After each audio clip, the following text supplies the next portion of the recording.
नमस्कार, स्वागत है आपका। आपके साथ मैं दीपेश बरगले। आज बात करेंगे ओबीसी वर्ग की। छत्तीसगढ़ की कांग्रेस सरकार ने औद्योगिक नीति 2019-24 में संशोधन करते हुए अधिसूचना जारी की है। अधिसूचना के तहत अन्य पिछड़ा वर्ग के लिए छत्तीसगढ़ के औद्योगिक क्षेत्र में 10% भूखंड आरक्षित किए जाएंगे। साथ ही यह भूखंड भू प्रीमियम दर की 10% दर और 1% भूभाटक पर उपलब्ध कराए जाएंगे। आपको बता दें कि मुख्यमंत्री भूपेश बघेल ने गणतंत्र दिवस पर ओबीसी के नागरिकों में उद्यमिता को बढ़ावा देने के लिए इसका ऐलान किया था। ऐसे में सवाल है कि सरकार का फैसला क्या 2023 में ओबीसी को साधने की कोशिश के लिहाज से देखा जाए? औद्योगिक क्षेत्रों में भूखंड आरक्षण से ओबीसी वर्ग में कितना बदलाव आएगा? सरकार का फैसला क्या केंद्र के 27% आरक्षण का जवाब तो नहीं? 2023 में ओबीसी का समर्थन क्या इससे मिलता नजर आएगा? ऐसे कई सवाल हैं जिनके जवाब तलाशेंगे। पहले ये रिपोर्ट देखिए।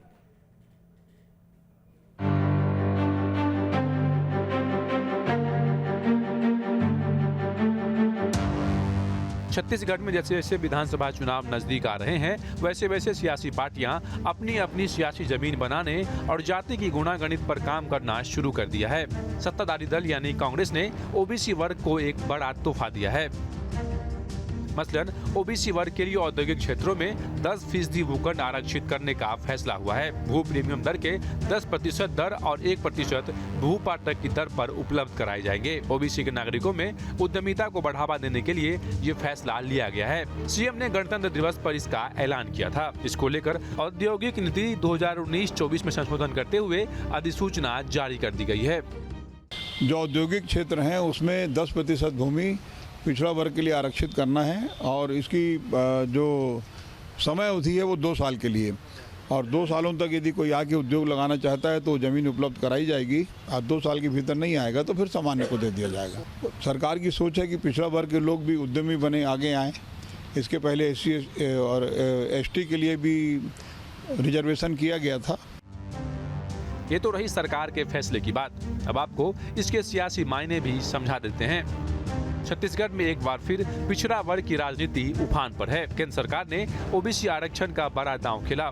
इसको लेकर बीजेपी गांव-गांव कैंपेन भी चला रही है। सीएम भूपेश बघेल ने भी ओबीसी वर्ग के लिए 27% आरक्षण की घोषणा की थी, लेकिन यह कोर्ट के चक्कर में अटक गया।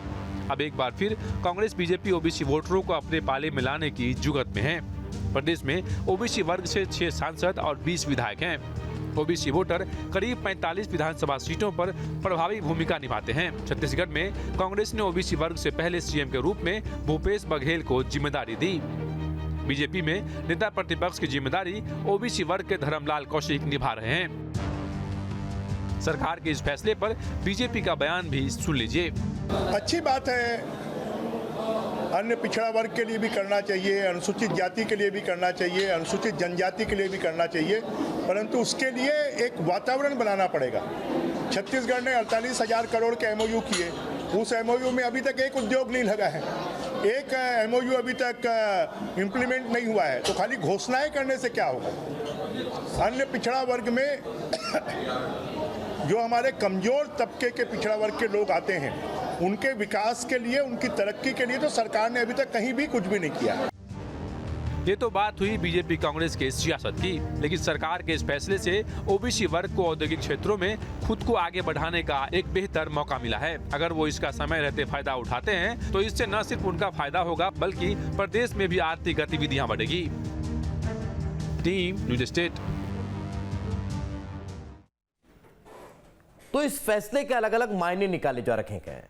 मुख्यमंत्री भूपेश बघेल उत्तर प्रदेश में चूंकि चुनाव की एक बड़ी जिम्मेदारी संभाले हुए हैं, इसे इस लिहाज से भी जोड़कर देखा जा रहा है कि छत्तीसगढ़ के जरिए जब छत्तीसगढ़ मॉडल की चर्चा पूरे देश में हो रही है, उत्तर प्रदेश और उत्तराखंड के अलावा गोवा, मणिपुर में चुनाव के दौरान हो रही है, पंजाब में हो रही है, तो कहीं इसे उससे जोड़कर तो नहीं देखा जा रहा। इस पर भी चर्चा है। लेकिन इससे इतर ओबीसी का एक बड़ा चेहरा कांग्रेस पार्टी में मुख्यमंत्री भूपेश बघेल का है और छत्तीसगढ़ में यह बड़ा फैसला लेकर क्या देश भर में अपनी छवि को ओबीसी के बड़े नेता के रूप में स्थापित करने की तो नहीं, ये तमाम राजनीतिक कयास हैं जो लगाए जा रखे हैं, इस पर भी चर्चा करेंगे। लेकिन इससे इतर अगर छत्तीसगढ़ के लिहाज से इस फैसले को देखें तो वाकई में ओबीसी वर्ग के लिए एक बड़ा फैसला प्रदेश सरकार ने लिया है। अब इसका फायदा कितना होता है, चर्चा इस पर भी करते हैं। जयंत वर्मा जी हमारे साथ जुड़ चुके हैं, वरिष्ठ पत्रकार हैं। सर बहुत बहुत स्वागत आपका।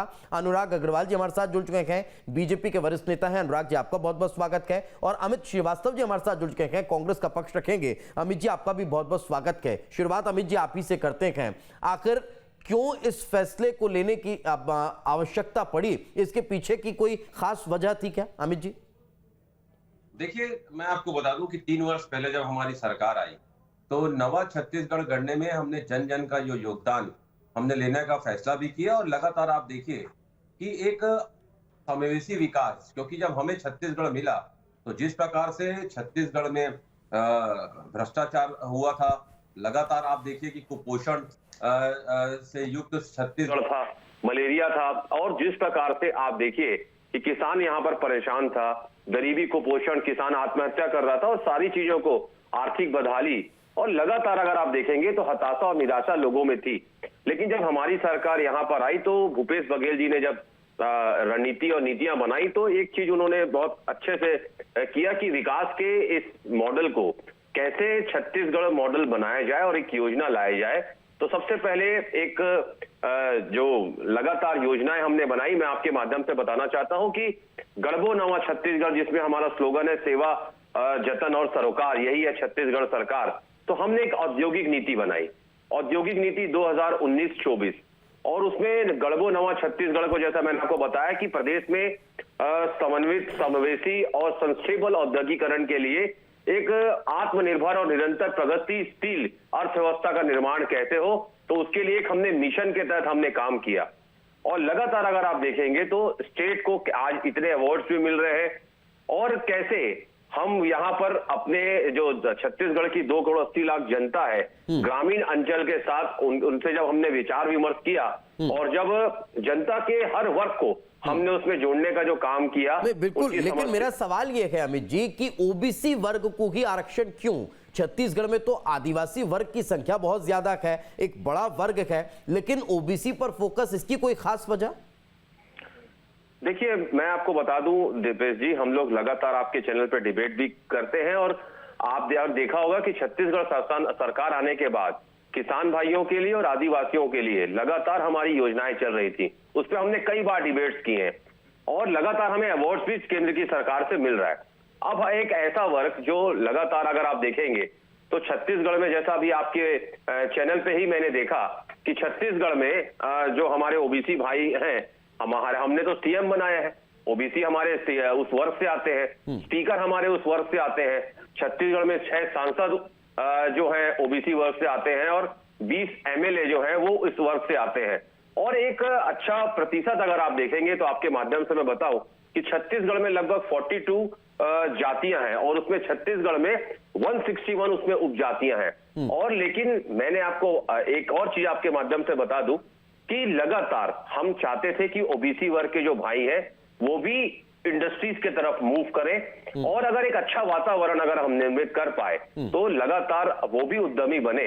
तो ये सरकार की सोच थी दीपेश जी, और इसे लेकर जिस प्रकार से मुख्यमंत्री जी ने गणतंत्र दिवस पे ये घोषणा की थी, और आपको मैं बता दूं कि उस अवसर पर जो प्रदेश इस महीने की जो पहली कैबिनेट की बैठक थी उसमें से सर्वसम्मति से पारित किया गया। कहीं माना जा सकता है कि ओबीसी वर्ग को भी व्यापार व्यवसाय में आगे बढ़ाया जाए, व्यापार व्यवसाय में ओबीसी वर्ग के लोग भी उन्नति करें, ये एक मंशा है। आप साथ में रहिए अमित जी, वापस लौटता हूं। अनुराग जी हमारे साथ मौजूद हैं। अनुराग जी, भारतीय जनता पार्टी भी ओबीसी वर्ग की हितैषी है, तो ये फैसला तो बीजेपी भी स्वागत योग्य मानती होगी। योजनाएं जो आम जन के लिए हो और वो धरातल पर उतरे, वो स्वागत योग्य होती ही है। लेकिन घोषणा भी माननीय भूपेश बघेल जी ने एक और घोषणा कर दी कि ओबीसी वर्ग को औद्योगिक क्षेत्र में हम 10% जमीन देंगे। अब घोषणा तो गणतंत्र दिवस पर हुई थी, अब तो अधिसूचना जारी हो गई। अपने, हाँ वही बोल रहा हूँ। और अभी ओबीसी वही ओबीसी वर्ग इंतजार कर रहा है कि कितने दिनों बाद ये अपने किसी व्यक्ति को खड़ा करके हाई कोर्ट में उसमें स्टे करवाएंगे और उस व्यक्ति को मोबिलाइज करेंगे, क्योंकि इतिहास बताता है इन्होंने 27% आरक्षण ओबीसी वर्ग के लिए किया था, और जिस व्यक्ति ने हाई कोर्ट में खड़े होकर उस ओबीसी आरक्षण पे स्टे लेके आया, आज उन्होंने उसे एक शोध पीठ का अध्यक्ष बना दिया है। ये सरकार पूर्णतः दिखावे की सरकार है, कार्य की सरकार नहीं। माननीय अमित जी अभी कह रहे थे कि हमारी औद्योगिक नीति में समावेती सर्वसम्मति और कार्य करेंगे। मुझे बताइए 3 साल में छत्तीसगढ़ में कितने उद्योग एमओयू हुए और कितने उद्योग लगे हैं? एक भी नहीं होगा। और अमित जी एक बात और बताता हूँ, दीपेश जी ने अच्छी बात कही कि यहाँ बड़ी संख्या में आदिवासी वर्ग के लोग हैं, उनके लिए आप क्या कर रहे हैं? भारतीय जनता पार्टी के कार्यकाल में 10% जमीनों का आरक्षण आदिवासी वर्ग के लिए होता था और उसे 1 रुपए की कीमत पे जमीन दी जाती थी। क्या आज आप दे रहे हैं? इस बात को जरा अध्ययन करिएगा। ये सरकार ये कहते हैं, अमित जी कहते हैं, कांग्रेसी कहते हैं कि जब हमें छत्तीसगढ़ मिला तो भ्रष्टाचार से युक्त मिला, बड़ी बड़ी दिक्कतें हो रही थी। 2 दिन के अंदर अभी केंद्र सरकार की रिपोर्ट में आई है कि सरप्लस छत्तीसगढ़ राज्य, सरप्लस बिजली के लिए जो छत्तीसगढ़ राज्य प्रसिद्ध हुआ करता था भारतीय जनता पार्टी के कारण में, जो दूसरे राज्यों को बिजली बेचता था, उस छत्तीसगढ़ में सबसे ज्यादा अघोषित कटौती अगर हो रही है तो इसी राज्य में हो रही है। इस राज्य की सबसे बड़ी जनसंख्या आदिवासी वर्ग के बच्चों और आदिवासियों की मृत्यु इस छत्तीसगढ़ राज्य में हो रही है। और अभी कुछ दिन की बात देखिए, आदिवासी वर्ग के लोग जो शासकीय नौकरी में है वो पदोन्नति में आरक्षण की मांगों को लेकर सड़कों पे रहे, और इस सरकार कभी भी उस वर्ग को लेकर कोई काम नहीं करी। ये सरकार वर्ग भेद को भाई से लड़ा के, आदिवासियों को ओबीसी से लड़ा के, ओबीसी को सामान्य से लड़ा के एक परिस्थिति पैदा कर रही है जो छत्तीसगढ़ के शांत वातावरण के लिए बड़ा घातक है। कार्य ये कुछ नहीं करी। और मैं तो कहता हूं कि घोषणा पे घोषणाएं तो छोड़ दीजिए भूपेश जी, आपने जो जन घोषणा पत्र में जो वादे किए थे 36 में से, आप स्वयं विधानसभा में मानसून सत्र में और बजट सत्र में बताए थे कि हमने 14 वादे पूरे किए, वो तो पूरे करिए। आप इसी छत्तीसगढ़ के हिस्से का अनाज जो प्रधानमंत्री गरीब कल्याण योजना के तहत आया है, नहीं कर रही है, वो अनाज खाते हैं। मैं भी बता रहा हूं दीपेश जी, ये पूरी बात में अगर आपको उत्तर नहीं दिखाई दे रहा तो मुझे बड़ा आश्चर्य होता है। ये सिर्फ घोषणावीर सरकार है, ये सिर्फ घोषणाएं करती है, अमली जामा पहनाने में ये सरकार अभी तक। दीपेश जी ने जो प्रश्न पूछा है उसका आंसर दीजिए। मैं लौटता हूँ मित्र, आप दोनों साथ में रहे, मैं लौटता हूँ आप दोनों के पास। जयंत वर्मा सर का एक कमेंट ले लेते हैं, जरा समझते हैं कि इस निर्णय के पीछे की खास वजह क्या है। जयंत जी, सवाल यहीं से उत्पन्न होता है, उत्तर प्रदेश में चुनाव चल रहे हैं, ओबीसी बड़ा वोट बैंक उत्तर प्रदेश में भी है और लगभग 50% से ज्यादा छत्तीसगढ़ में भी है। एक चीज, दूसरी चीज, मुख्यमंत्री भूपेश बघेल पूरे देश में ओबीसी का बड़ा चेहरा है। तीसरी चीज कि अगर छत्तीसगढ़ में यह फैसला लिया जा रहा है कि ओबीसी को अब औद्योगिक क्षेत्रों में जमीन आरक्षित कर दी जाएगी, तो क्या 2023 के लिहाज से भी इसका एक बड़ा असर आप देखते हैं? एक तीर से कई निशाने साधने की तैयारी इसे मान सकते हैं?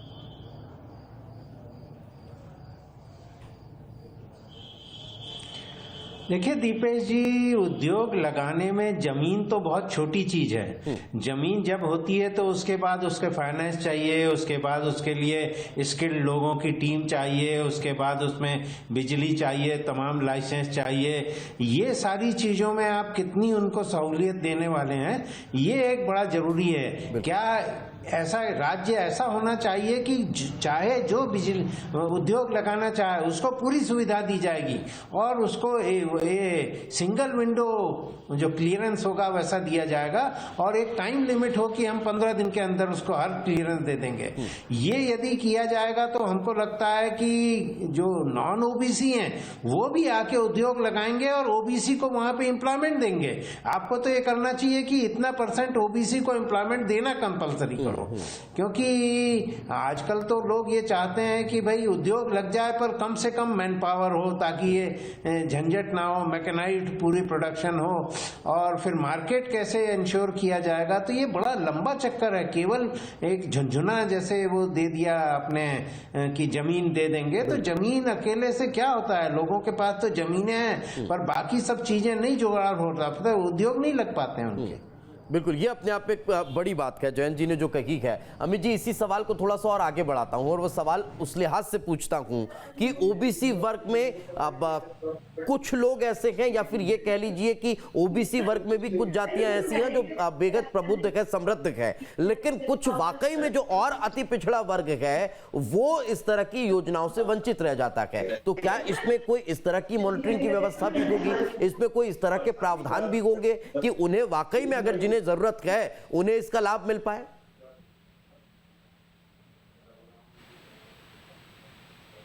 लागू है, आपको मैं बता दूं, अभी ओबीसी भाइयों के लिए लाया गया है।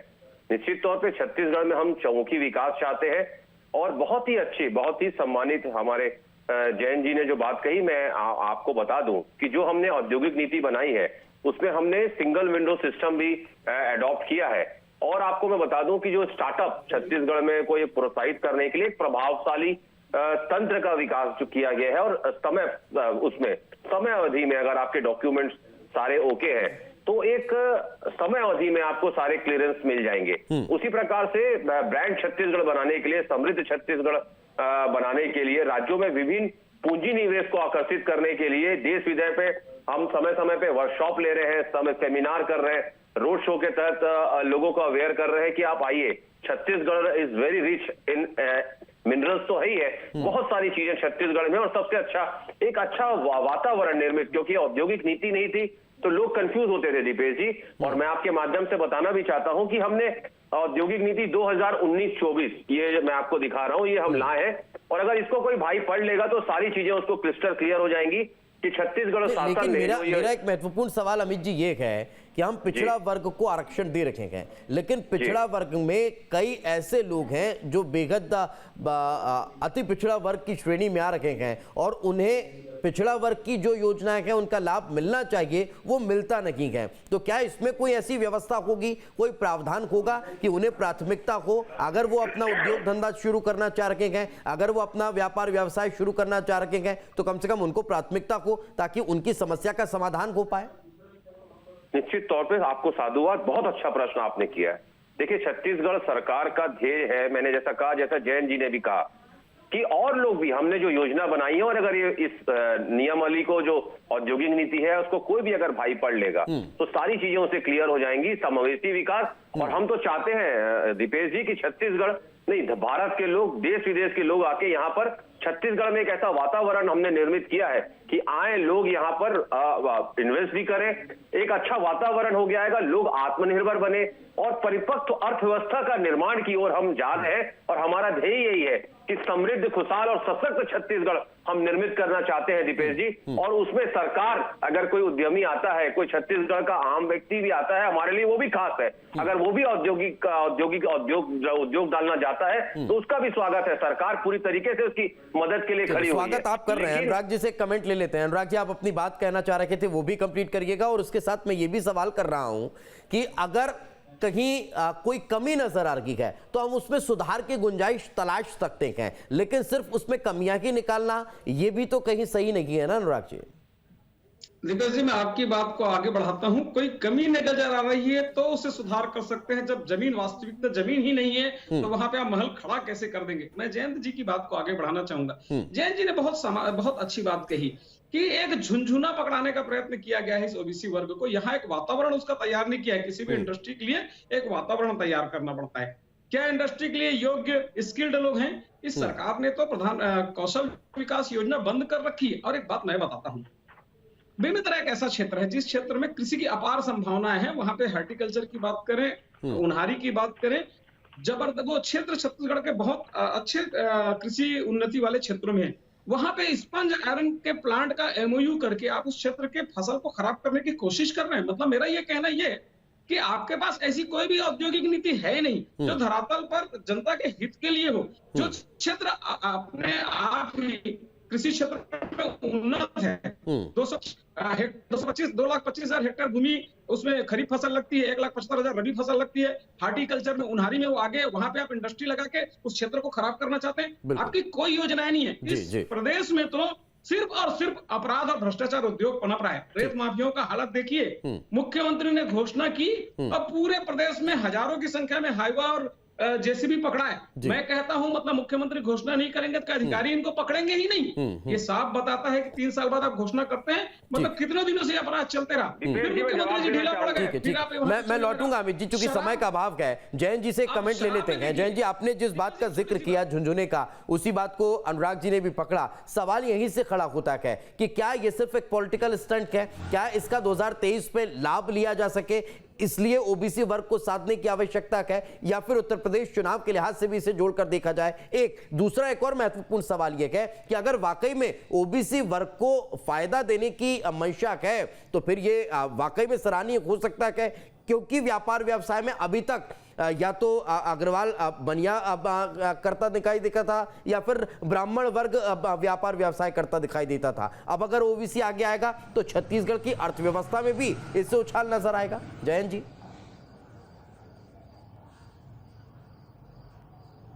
जी देखिए, ओबीसी जो है ये अदर बैकवर्ड क्लास, ये वो होता है जो अपने हुनर से अपनी जीविका चलाता था। अब ये हो गया कि औद्योगिकरण के बाद उसके हुनर का मार्केट खत्म हो गया है, तो हुनर वाला तो है वो, पर पूंजी नहीं है। अभी तक उद्योग पूंजी वाले लोग लगाते थे और हुनर वालों को एम्प्लॉय करते थे अपने यहाँ पे। ओबीसी सब जगह एम्प्लॉयज हैं। अब उनको आप उद्योगपति यदि बना रहे हैं तो उद्योगपति बनाने के लिए फिर बहुत बड़ा एक वो चाहिए, मतलब एक तो इतनी बड़ी पूंजी चाहिए, फिर इतना रिस्क लेने की कैपेसिटी चाहिए, फिर उसके बाद मार्केट उनको चाहिए, बैंक से उनको सपोर्ट होना चाहिए। ये तमाम सब चीजें हैं। तो मुझे सिर्फ जमीन दे देने से कुछ नहीं हो जाता, उसके साथ जो बाकी व्यवस्थाएं हैं, जो एटमॉस्फेयर है, वो भी कहीं ना कहीं क्रिएट करना चाहिए, तब जाकर इसका सही लाभ ओबीसी वर्ग को मिल सकता है। बहुत बहुत शुक्रिया आप तीनों मेहमानों का हमारे साथ चर्चा में जुड़ने के लिए। और आज चर्चा में कहीं ना कहीं इस बात को समझा जा सकता है कि एक तरफ इसका राजनीतिक लाभ तो होगा ही होगा, और दूसरी तरफ ओबीसी वर्ग को भी इससे लाभ होता हुआ दिखाई दे सकता है। इसके साथ हमारी इस खास पेशकश में आज फिलहाल इतना ही। दीजिए इजाजत, नमस्कार।